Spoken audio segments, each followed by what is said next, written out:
Hello, friends, family, and fellow fannies. I'm Selena. And I'm Rachel. And this is Cena React. Hey guys, we're back.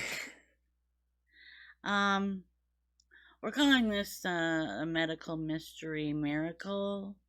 I hate to use the word miracle because it connotates religion, but it was kind of miraculous. The morning of December 15th, about 2 a.m., I fell out of my bed. My husband and son managed to get my incoherent self back into bed. A little while later, I fell out of bed again and apparently injured my knees. Since they couldn't wake me up out of that condition I was in, they called an ambulance. I've had type 1 diabetes for over 40 years. I've never been hospitalized or any issue because of it. I now have this insulin pump that gives me insulin all day long. It's like a little mini pancreas. It's very cool, but it manages my diabetes practically for me. So I don't know exactly what happened, but when they tested my blood sugar, it was over 1,000. You can see, and also my BUN and creatinine, which is your kidney function, was also failing. You can see those numbers. Oh, by the way, we had to write all this down because this is all quite blurry because this was very scary and happened so fast. So that's why we're looking down. Me and my dad and my brother. As this was happening, you were incoherent, so we had to come together to figure out what was going on. So we wrote this down. My bad memory, I had to write it down so we could give this to you. I don't remember any of this. I was out. But when they got me to the hospital, they found out I was suffering from metabolic acidosis, which is essentially ketoacidosis. If they had not put me in the hospital when they did, half an hour later, my organs would have started to fail, which happens quite often to diabetics. Eventually, my liver and kidneys did start to slowly shut down. And 24 to 48 hours later, I also got MRSA pneumonia, which is something you can get in the hospital. Then they put me on a ventilator and a medical induced coma. Yeah. You're put into a medical induced coma and then was put on a feeding tube within a couple of days after that.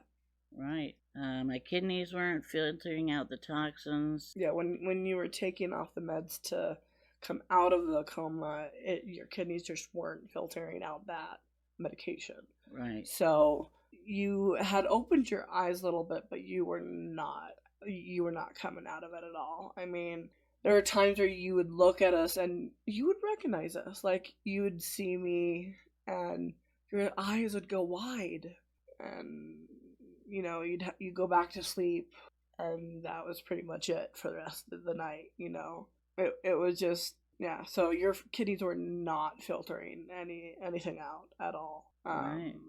And so you were put on dialysis on December 23rd and the 24th. Right.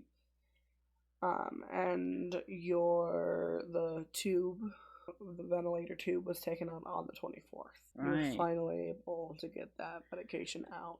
So I was in a coma for 10 days. So we figured out. I was still in the ICU during Christmas, so I missed that.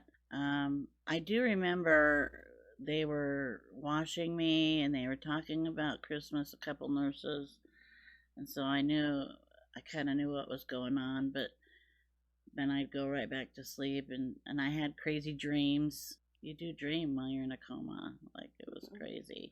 After a couple more weeks in a regular room, they transferred me to a long-term specialty hospital without permission or telling my family where I was going. That part was very frustrating. We never got the call that they were transferring us. We learned that you were not at the hospital anymore from my aunt. We were making dinner. Dad was making dinner, and my aunt calls, says, "Oh, was she transferred out of the hospital to the long-term facility?" No, we never got the call. No, she shouldn't have. Yeah. We call, and apparently she was. They never called, and like we had to call them apparently. Right. So that was Crazy. frustrating and scary because you were still not fully there. I mean, you had just come out of a medical coma. You wouldn't have been able to fully been able to sign out on yourself. Right. No, I was still out of it. You just barely stood up for what, only a minute if you could, barely, Right. with help. Right. So that just was. I still couldn't walk. I couldn't get up out of bed. I couldn't do They anything. also promised us that you were going to have the feeding tube out before they transferred you, and it was still in when they No. transferred. Yeah. So, and my dad was going to go to the facility before we fully said yes to the facility because he's worked at those types of facilities and he knows what to look for to make sure it's a good facility.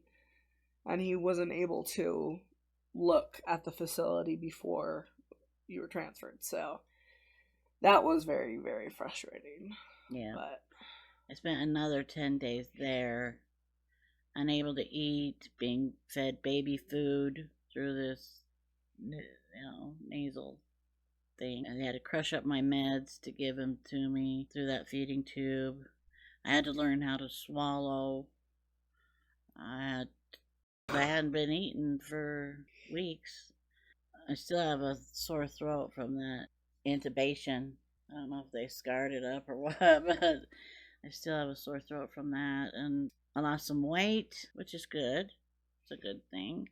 But I didn't know you could lose 30 pounds in a month from off of just liquid diet, pretty much, baby food. It is looks what it like baby was. food, is what it looks like. But I felt a need to tell you guys where we've been, what's been going on. Just been recuperating ever since.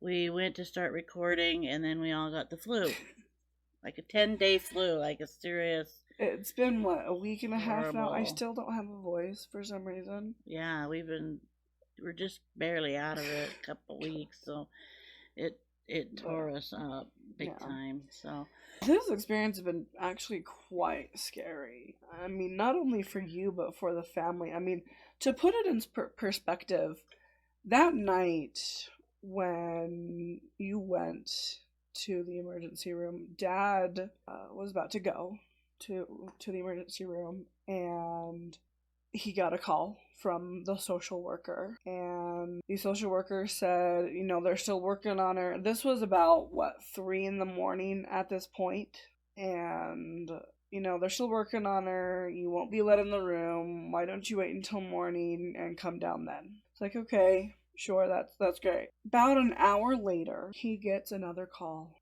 It's the social worker again, and she says she's not looking good. She's not responding to meds. You need to get down here now.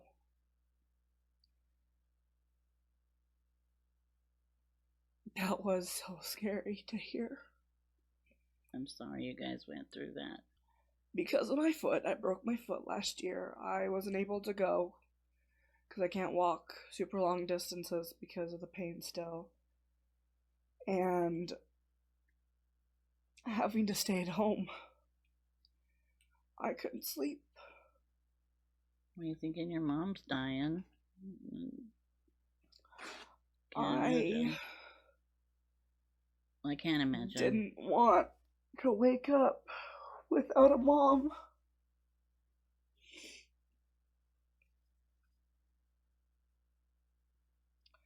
I put them through a lot.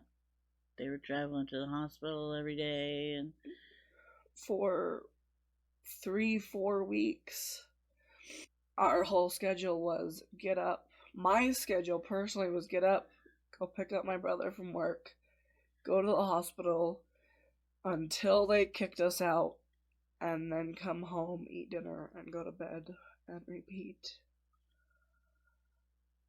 Yeah.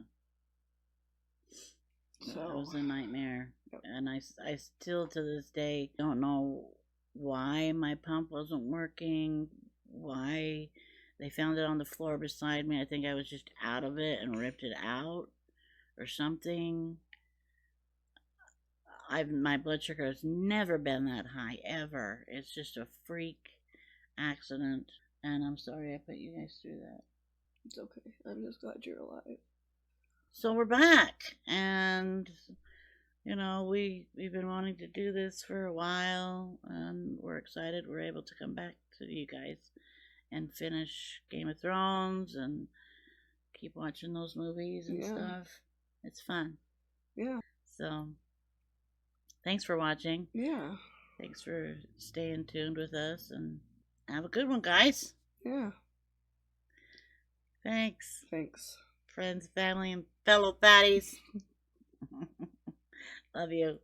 Bye. Bye.